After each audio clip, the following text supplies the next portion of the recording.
3.5 करोड़ में आपको बहुत सारे ऑप्शन मिल जाते हैं। आप 2021 की प्राडो ले सकते हैं, पुराना ZX ले सकते हैं, पुरानी रेंज रोवर्स ले सकते हैं, फोर्स ले सकते हैं। तो ये सारा का सारा पैसा आप एक गाड़ी पे क्यों लगाएं?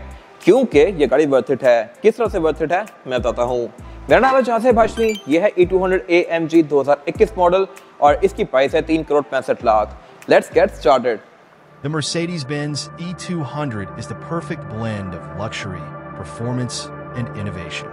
With its elegant design, iconic grille, and sleek LED lighting, powered by a turbocharged engine.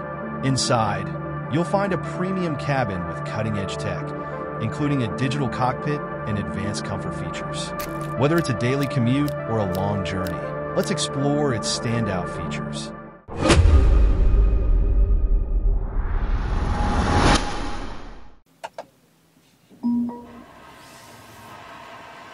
Let's start with the exterior of this car. I'm sure कि इस कैटेगरी में शायद ही आपने कोई गाड़ी से ज़्यादा खूबसूरत देखी हो।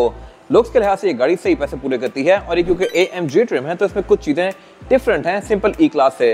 इस तरह से कि इसकी ग्रिल जो है ये काफ़ी बड़ी दी गई है और मर्सिडीज का एम्बलम यहाँ ग्रिल में ही आता है, ऊपर यहाँ पे कुछ नहीं दिया गया, जबकि सिंपल गाड़ियों में 3.4 ऊपर आता है और ग्रिल बिल्कुल सिंपल सी होती है। ये AMG पैकेज है तो इसमें रडार भी आता है मोनोग्राम के अंदर ही और इसके अलावा इसमें 360 डिग्री कैमरा सेटअप भी लिया गया है जो कि आपको इसकी सराउंडिंग्स का व्यू देता है। बाकी ये गाड़ी क्योंकि E200 है तो 200 में हेडलाइट्स डिजिटल LED वाली आती हैं।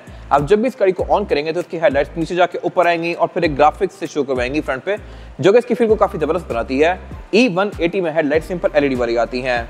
बाकी इसके अलावा इसके फ्रंट पे पार्किंग सेंसर दिए गए हैं और इसके अलावा ऊपर कुछ और सेंसर दिए गए हैं जो कि इसके रडार के और इसके अलावा इसके रेन सेंसिंग वाइपर वगैरह के हैं। और इसका बोनट भी सिंपल E क्लास से डिफरेंट है। इस तरह से कि इसमें 2 हम्प्स दिए गए हैं जो कि सिर्फ AMGs में आते हैं। सिंपल गाड़ी का बोनट बिल्कुल प्लेन होता है। फिर AMG के रिम भी काफी खूबसूरत हैं, इसके एग्जैक्ट फिगर्स में कवर करूंगा आगे जाके। और इसके अलावा फेंडर भी इसके अच्छे खासे मैसेज दिए गए हैं क्योंकि ये गाड़ी साइज के लिहाज से एक D सेगमेंट की सेडान है। फीचर्स की अगर बात कीजिए तो इसका ये साइड मिरर रिट्रैक्टेबल है, एडजस्टेबल है, इनमें ऑटो वाला फीचर भी आता है, यहाँ कैमरास भी दिए गए हैं और ब्लाइंड स्पॉट मॉनिटर्स भी। और इसके अलावा पाकिस्तान में ये गाड़ी काफी इन होती जा रही है क्योंकि ग्राउंड क्लियरेंस के लिहाज से भी ये गाड़ी अच्छी है। लोग एक्सपेक्ट नहीं कर रहे होते क्योंकि जापानी गाड़ी या इंपोर्टेड गाड़ी ग्राउंड क्लियरेंस के लिहाज से अच्छी होगी, लेकिन ये गाड़ी बहुत बेहतर है। सिविक से ये गाड़ी कम नीचे लगती है और इसके अलावा बाकी अब इसकी ग्राउंड क्लियरेंस को और भी बेहतर कर सकते हैं सिर्फ इसके टायरों की प्रोफाइल को मोटा करके। बाकी इसमें स्मार्ट एंट्री आती है चारों ही डोर्स में, यानी कि आप किसी भी डोर से इसको लॉक अनलॉक कर सकते हैं। क्रोम भी यहाँ पे डिसेंट दिया गया है और इसके अलावा एंट्री एक्सेस में आसान है क्योंकि ये गाड़ी आपकी हाइट पे ही होती है। आप इसमें इजीली बैठ सकते हैं, निकल सकते हैं। फिर इसके अलावा ये गाड़ी पैनोरामिक रूफ भी ऑफर करती है जो कि अगेन इस कैटेगरी गाड़ियों में कम ही देखने को मिलता है। और अगर बात कीजिए प्राइस पॉइंट की तो इस प्राइस पॉइंट पर प्राडो मिलती है, तो प्राडो से ये गाड़ी हर लिहाज से ज़्यादा बेहतर ऑप्शन है। बाय द वे ये E क्लास की 6th जनरेशन है और इसका फेसलिफ्ट वाला वर्जन है। प्री फेसलिफ्ट गाड़ी के मैंने पहले रिव्यूज किए हुए हैं जो कि लुक्स के लिहाज से काफी सिंपल सी थी। इसकी लुक्स को बहुत ज़्यादा बेहतर कर दिया गया और इसकी टेल लाइट्स भी चेंज कर दी गई, फेंडर्स भी फेसलिफ्ट के बाद चेंज कर दिए गए थे। और बाकी ये गाड़ी आती रेयर व्हील ड्राइव है। फेसलिफ्ट में इसकी टेल लाइट्स को पतला और लंबा कर दिया गया था और ये टेल लाइट्स हैं भी पूरी ही LED में। नई वाली S क्लास की टेल लाइट्स भी कुछ हद तक ऐसी ही आती हैं और नई C क्लास की भी। बाकी E200 बैक पे 2 एग्जॉस्ट आते हैं और ये दोनों ही फंक्शनल हैं। कुछ गाड़ियों में फेक टिप्स भी दी गई होती हैं, ये उनमें से नहीं है, इसके प्रॉपर एग्जॉस्ट हैं। और इसके अलावा ट्रंक भी इस गाड़ी में पावर्ड आता है 200 में। इसके बटन को मैं अगर अनलॉक करूंगा तो ये ऑल द वे अप जाएगी लाइक दिस और इसके अलावा इसको बंद भी मैं बटन से ही कर सकता हूँ। बाकी ट्रंक कैपेसिटी के लिहाज से भी ये गाड़ी अच्छी खासी स्पेशियस है। रेयर बेंचेस में 60-40 के स्प्लिट के साथ आते हैं जिनको फोल्ड करके आप इसकी ट्रंक कैपेसिटी को और भी ज़्यादा स्पेशियस बना सकते हैं। टूल किट भी इस गाड़ी में दी गई है बैक पे और इसके अलावा ये स्टोरेज एरिया भी दिया गया है जहाँ पर छोटे मोटे सामान रख सकते हैं। बाकी ट्रंक जैसा मैंने मेंशन किया इसमें पावर्ड है। इसके बाद अगर बात कीजिए इस गाड़ी के इंटीरियर की तो AMG वाली कार का रूम ऑल ब्लैक आता है। वैसे इससे पहले मैंने एक आइवरी वाली कार का रिव्यू भी किया हुआ है, वो गाड़ी कैब्रियोलेट थी कन्वर्टेबल, लेकिन सेडान्स में मोस्टली मैंने ब्लैक रूम ही देखा है। और इसके अलावा लग्जरी के लिहाज से प्राडो V8 वगैरह के करीब नहीं पहुंचती। ये बहुत ज़्यादा लग्जरियस है और बिल्ड क्वालिटी भी इसकी बड़ी नेक्स्ट लेवल पे है। साइड डिटेल्स में कवर करूंगा। फिलहाल अगर बात कीजिए स्टीयरिंग व्हील की तो ये फेसलिफ्ट के बाद वाला है। ये 6 स्पोक स्टीयरिंग है और इसके जो कंट्रोल्स हैं ये भी टच में हैं। इनको आप इस तरह से स्लाइड करके डिफरेंट मेन्यूज के बीच में नेविगेट कर सकते हैं। और इसके अलावा क्रूज के कंट्रोल यहाँ राइट पे दिए गए हैं। क्रूज कंट्रोल भी इस गाड़ी में अडॉप्टिव आता है, यानी कि अगली गाड़ी के हिसाब से अपनी स्पीड को एडजस्ट करेगी। फिर इसके अलावा ऊपर वाली दोनों स्पोक्स के ऊपर 2 कंट्रोल्स दिए गए हैं। एक राइट वाला कंट्रोल जो है ये मीटर का है, लेफ्ट वाला कंट्रोल मल्टीमीडिया का है। मीटर का कंट्रोल इसलिए है क्योंकि मीटर भी इसका पूरी ही स्क्रीन है। इसकी आप गैजेट्स को चेंज कर सकते हैं, थीम्स चेंज कर सकते हैं और इसके अलावा ये हाईली कॉन्फ़िगरेबल है। अगर आप यहाँ पे मैप लगाना चाहें तो वो भी लगा सकते हैं। थीम्स भी इसकी बड़ी इंटरेस्टिंग है। गेट सेलेक्टर इसमें यहाँ पे राइट पे ही दिया गया है जो कि काफ़ी कन्वीनियंट है। अगर मैं इस गाड़ी को बहुत टाइट स्पेस पे मोड़ना है तब ये चीज काफी कन्वीनियंट रहती है। मैं एक ही उंगली से इसके गियर शिफ्ट भी कर सकता हूँ और स्टीयरिंग भी मोड़ सकता हूँ एक ही हाथ से। और इसके अलावा इंडिकेटर के कंट्रोल इसमें लेफ्ट पे दिए गए हैं क्योंकि ये एक जर्मन कार है। वाइपर भी इसमें यहीं पे है और हेडलाइट को ऑन ऑफ करने का स्विच यहाँ राइट पे दिया गया है।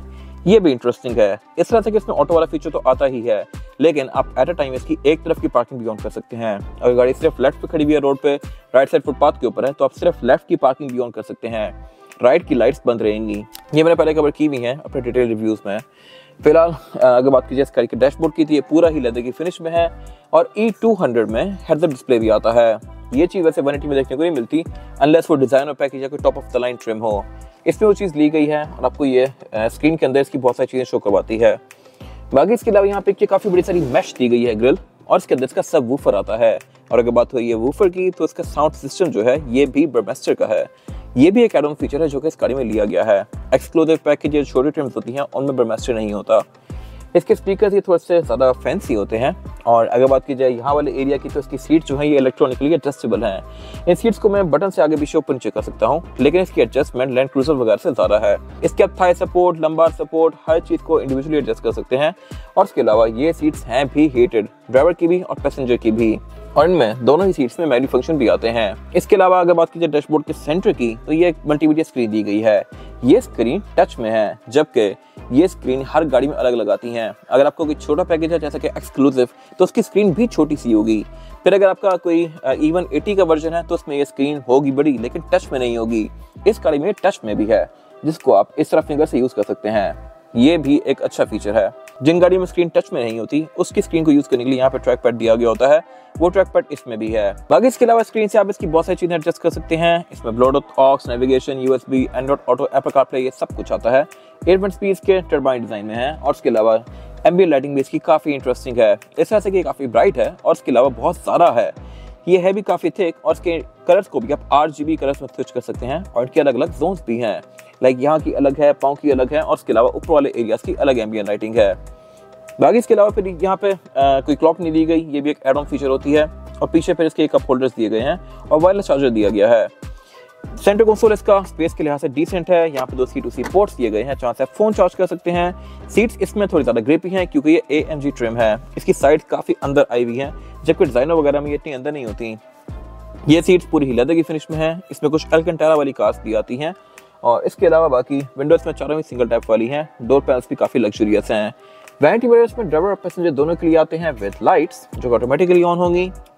और इसमें पैनोरामिक रूफ दी गई है जिसको आप यहाँ से ओपन और क्लोज कर सकते हैं।